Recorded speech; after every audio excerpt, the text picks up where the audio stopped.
An alarming testimony from an Iranian about the brutality of the Iranian regime during its recent crackdown against its citizens. ادوین آبنوس, executive director of Heart for Iran, tells us about an urgent phone call they received from a sobbing woman who had just fled Iran. Yeah, I can't tell you about the name and the location. It's because of the security.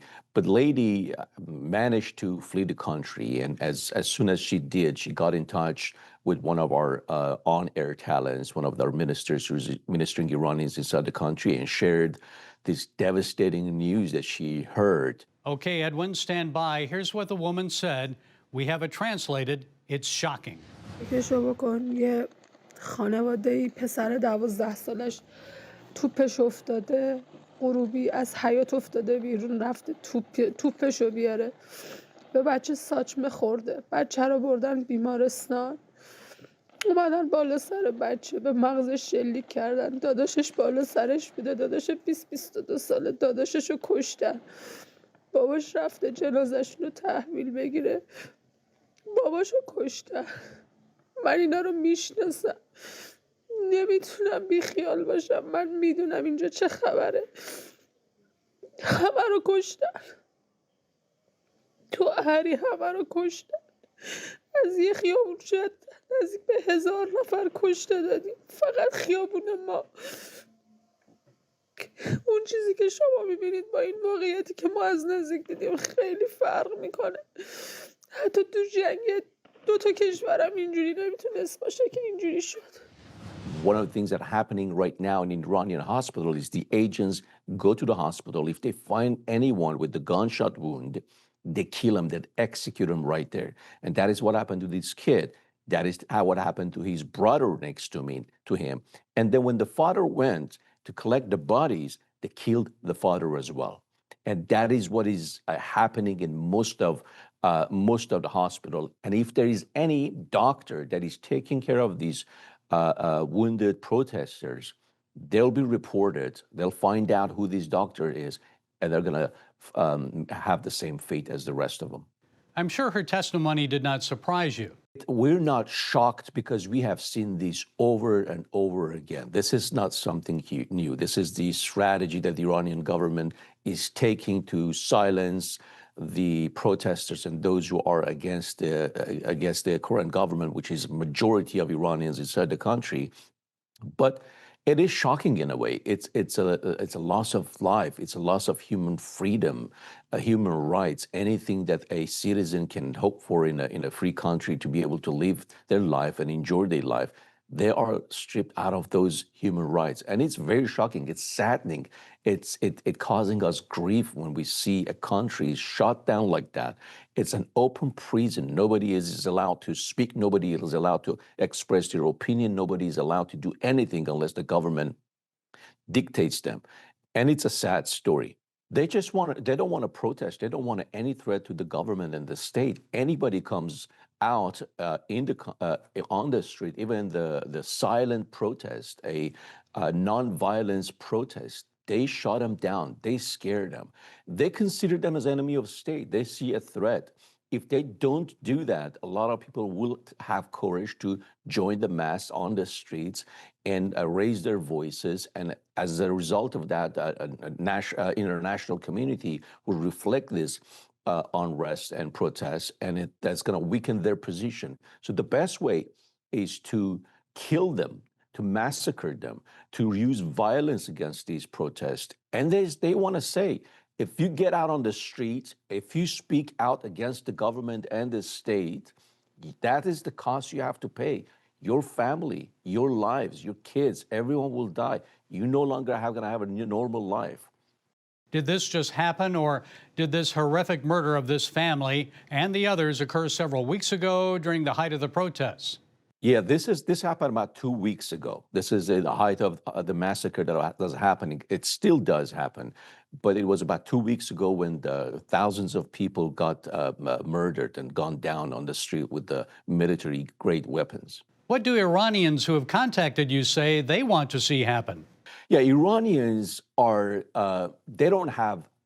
they cannot go back anymore. They're deep in the water. They have to cross the river. They need to get a result.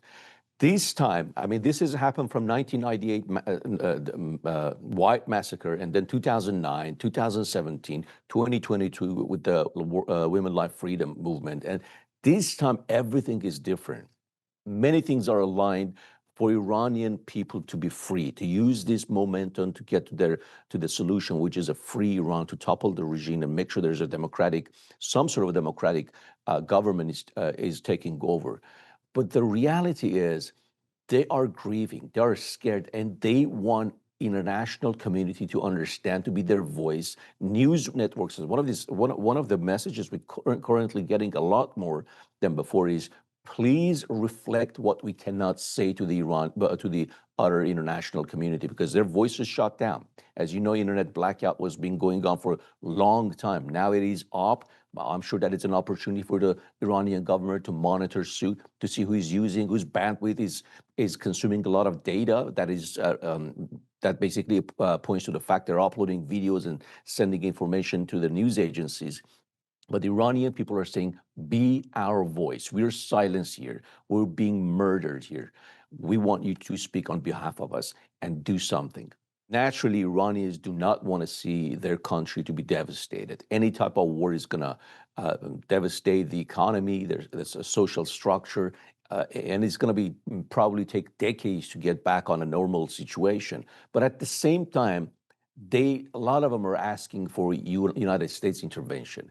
And it is because out of desperation, they don't want this momentum to die down. If it does die down, I don't know when again they can get up again on their feet, reorganize and take courage and get on the street and finish the job. Now it is time for for United States government and also international government to, most of all, not to legitimize the regime anymore. Do not get into negotiation. That is the very first thing they're asking. Let's not negotiate with this government. This government always have their own strategy to buy time. They don't want that to happen. First, do not negotiate with the regime. And if you cannot finish the job, a lot of them are asking with some sort of intervention, a military invitation, and shut down these the major leaders and the major locations where they are organizing these anti-protest violence against peaceful protesters on the street. What do the Iranian people want from our viewers? How should they respond?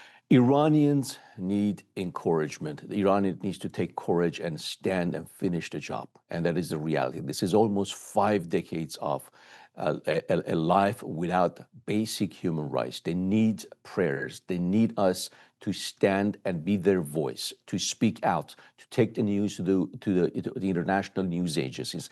That is the very first thing they need. We need to pray for them, definitely. That is our Christian mandate. This is our responsibility to stand with them in the gap. But at the same time, we need to take some practical steps and be their voice and speak about them.